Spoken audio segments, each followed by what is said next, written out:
viewers, and welcome back to the channel. Welcome back to Phil's Garage for episode 4 of this GS1000G rebuild. Episode 1 was basically the introduction. Episode 2 we pulled the engine apart and found the issue with the crankshaft. Episode 3 was redoing the tank, fixing the rust and various things up in the tank. So now we're back to the engine. The crankshaft has arrived, so we'll get on to that. I've received a few other bits and pieces and a tool that I need for the crankshaft. So yeah, we're progressing pretty well, and now that Christmas is over and visitors have left, I can get back to doing a bit of work on this. So let's get on with it. Okay, so this is a big day. As you can see, this other crankshaft I ordered from the UK has just arrived. So I've got the old one there. So we'll unpack this one and first of all just check whether it's the same. I mean, it won't have the flywheel and it won't have the timing advance over here, but the rest of it should be the same, and hopefully there's no bent con rods or anything like that. So yeah, let's get it apart and see what we've got. Fingers crossed.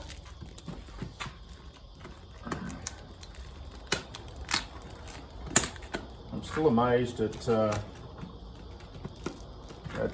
this deal, because for around about $400 Australian, this was purchased and shipped from the UK to Australia. So that's pretty good, I think. So let's just hope that it's actually correct.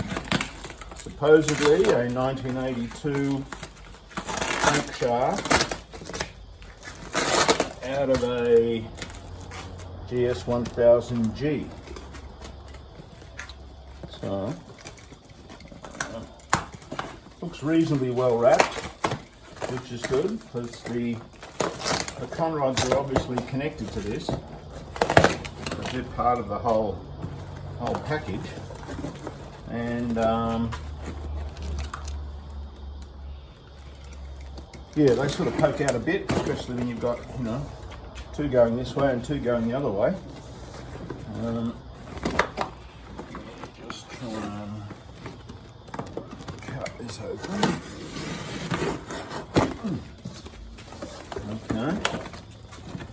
So let me just try and get rid of some of this box. Oh, it's certainly heavy enough.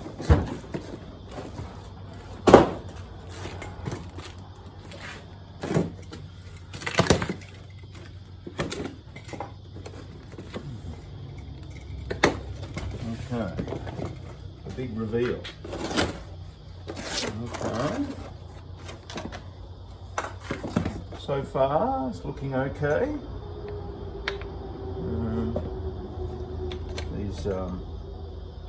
These bearings sort of fall off their races, but okay, let's just lift that and get the box out of the way. So here's the original, and here's this one. So certainly looks the same. That bearing feels okay, that bearing feels okay, that feels okay, that feels okay, that feels okay, and that feels okay. Now the con rods, that feels good. I will measure this. There's supposed to be a limit for the amount of gap here, but that's wiggling just only a tiny fraction.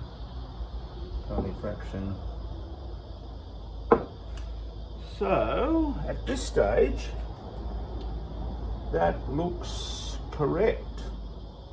So that's a good score.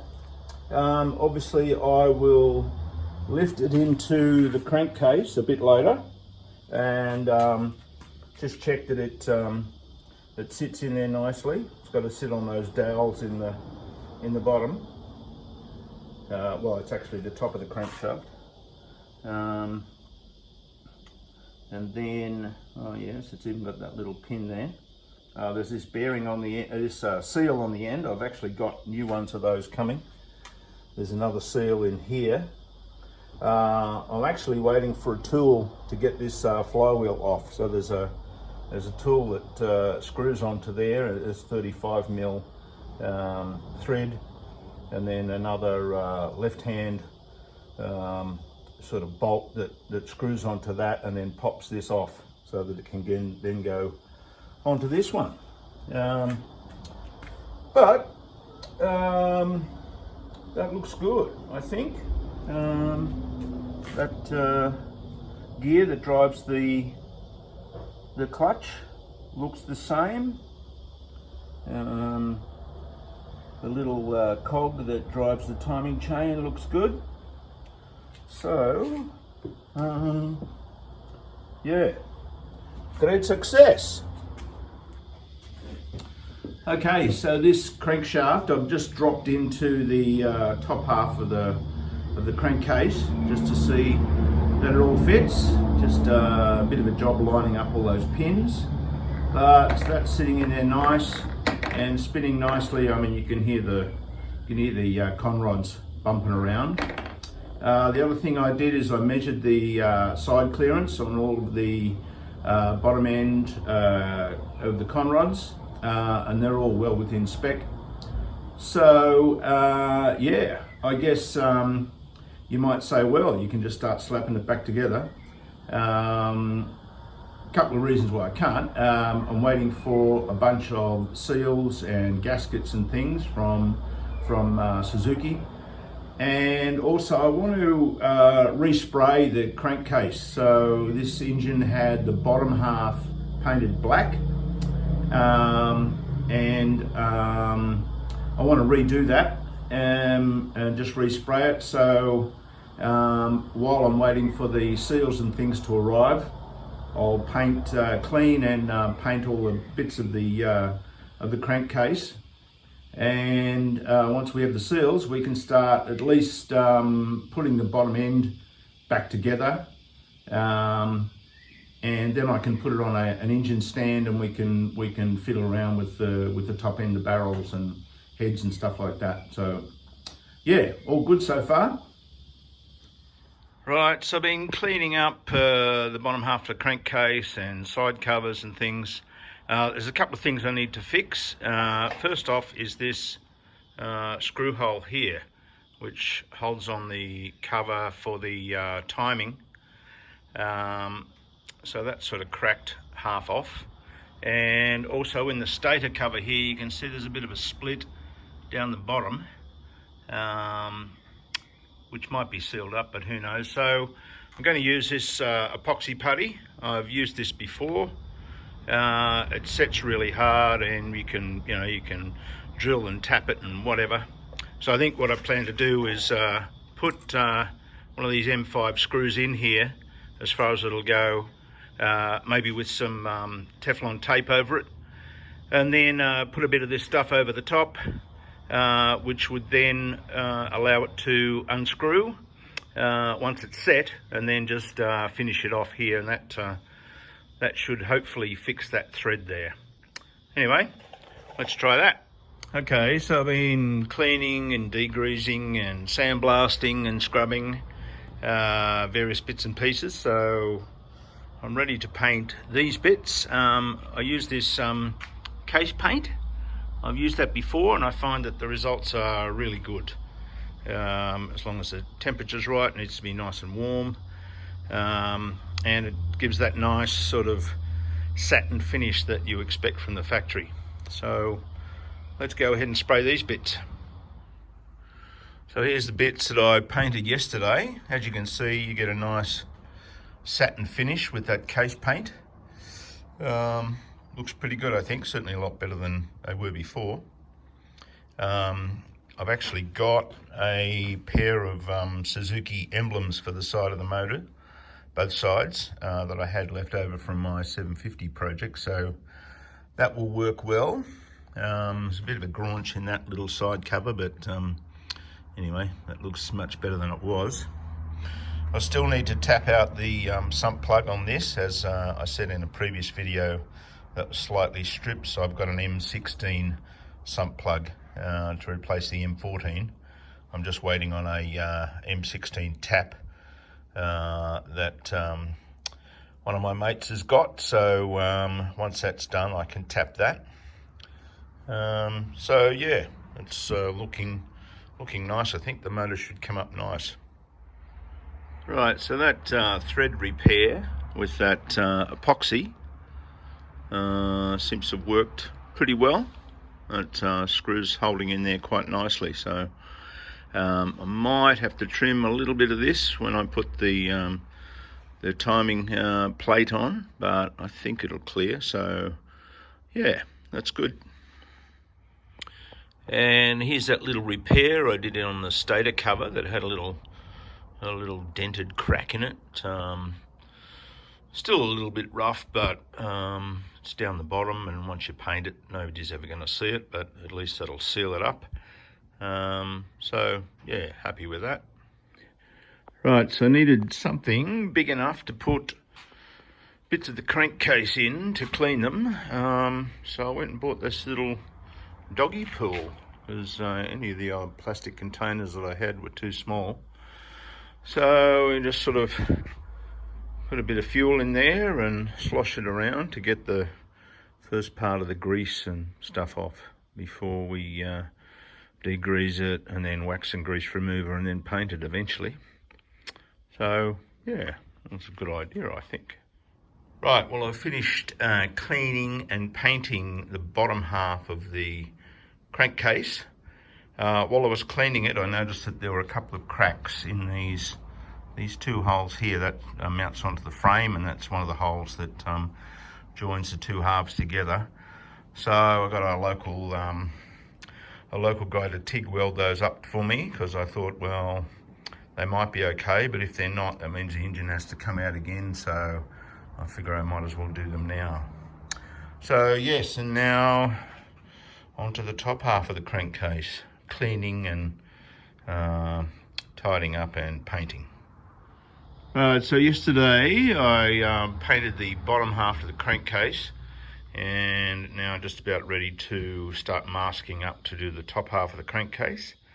Sort of struggling a bit to figure out a nice easy way of getting the old paint off. I mean, it was coming off reasonably easy, but down in the cracks and stuff. But somebody suggested using this gasket stripper, which I actually had a can of, and it's basically just, you know, paint stripper in a can. So spray that on, leave it for a few minutes, and then hose it off with a high pressure hose, and that did a pretty good job. I just then went around with a Dremel with a little wire brush and finished up a few bits. But yeah, so it's been then degreased. I've just done wax and grease remover, so now I'm going to start masking it up, and then we'll start spraying.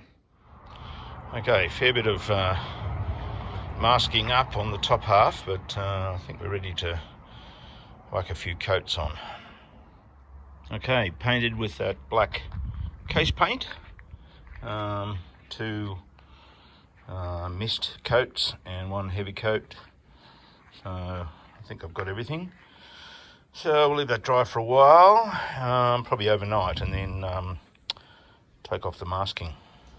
Okay, now that I've finished cleaning and painting both halves of the crankcase, I've received a bag of goodies from Suzuki, so a bunch of gaskets and seals, a new timing chain, circlips for the gudgeons, anything I could think of really.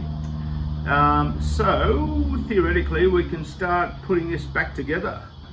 So just got to change a few seals here, and we can put the crankshaft in, and then think about putting the bottom half of the crankcase on. I'll test fit it first just to make sure it all looks good, and then we'll proceed.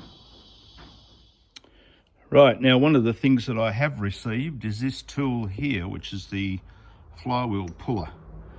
So it's a 35mm thread on the inside of that, and that threads onto this this part of the flywheel here.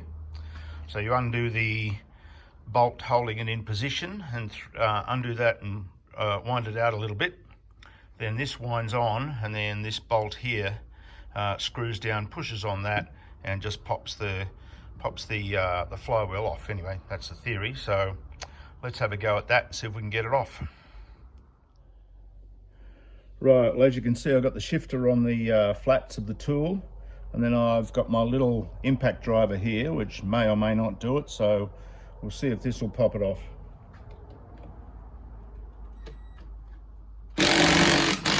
Whoop.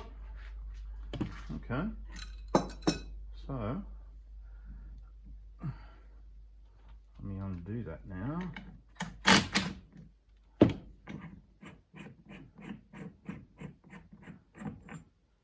Okay, so that's loose. We just need to take that bolt out, and then the flywheel's off, and it can be mounted onto the new crankshaft when the time arises. Too easy. Right, so in a previous episode I started looking at the issue with the gear indicator lights on the dashboard. Some of them were working, some of them weren't, some of them looked like they were cracked.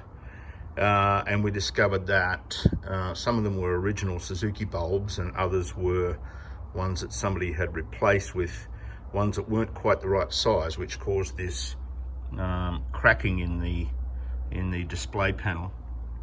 So I checked with Suzuki, and yes, you can buy the lights with the little rubber grommet for $9 each.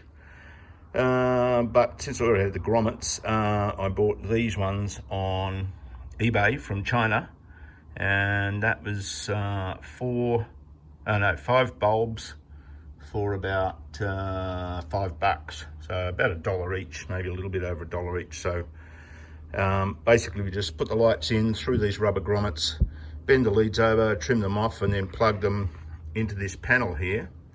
And what I'm going to do is, if you remember, I got another lead and panel from the guy I bought the bike from, and the little display there with the gear numbers on it is actually in good condition. So I'll just swap that one over, and then we should be able to put that back on the bike. Right, well, there we have the new bulbs installed there through the little rubber grommets. They are just probably about 1 millimeter longer than the original ones, but I've checked them against the once they're in here, and they're still quite a distance from that front panel, so I think it should be fine. So I've connected up my battery charger just as a basic 12-volt supply to test them. I've got positive going to the wire coming off this little circuit board, and then another cable here going through the connector that goes down to the motor. So we can see that they all light now. So once we put that little front panel on, put it back together, we should be able to put it back into the instrument panel. Job done. Okay, so I've now installed that little gear position indicator assembly back in the dashboard. While I was doing that, I realised there was a couple of the dash lights that were blown, so I happen to have some spare bulbs, so I put them in, connected it up, and because we don't have the engine in there, we need to replicate the gear position signal that comes from the engine, which is just an earth. So if we switch that on, and I've just got a little earth cable here, so I presume you can see that. 1, 2, 3, 4 and 5. So that certainly looks much better than it did before. The dash is lighting up, so I think we can probably put that back together.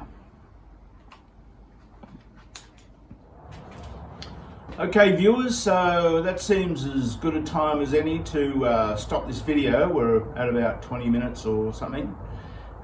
So yeah, what happened? So we got the crankshaft, that all looks good. Got a whole bunch of stuff from Suzuki for putting the at least the crankcase back together. I did fail to order one little O-ring that goes between the top and the bottom of the crankcase. So gonna have to wait for that. We finished off with the dash lights and got them working, and painted all the bits to when we put it back together, it's going to look quite nice. So I'll have to do a bit of a refresh on the rest of the bike. So yeah, that'll do for now. Thanks for watching. Please like and subscribe if you like this sort of thing. And also Happy New Year, because it's the 1st of the 1st 25 today. So we'll see you in episode 5. Bye now.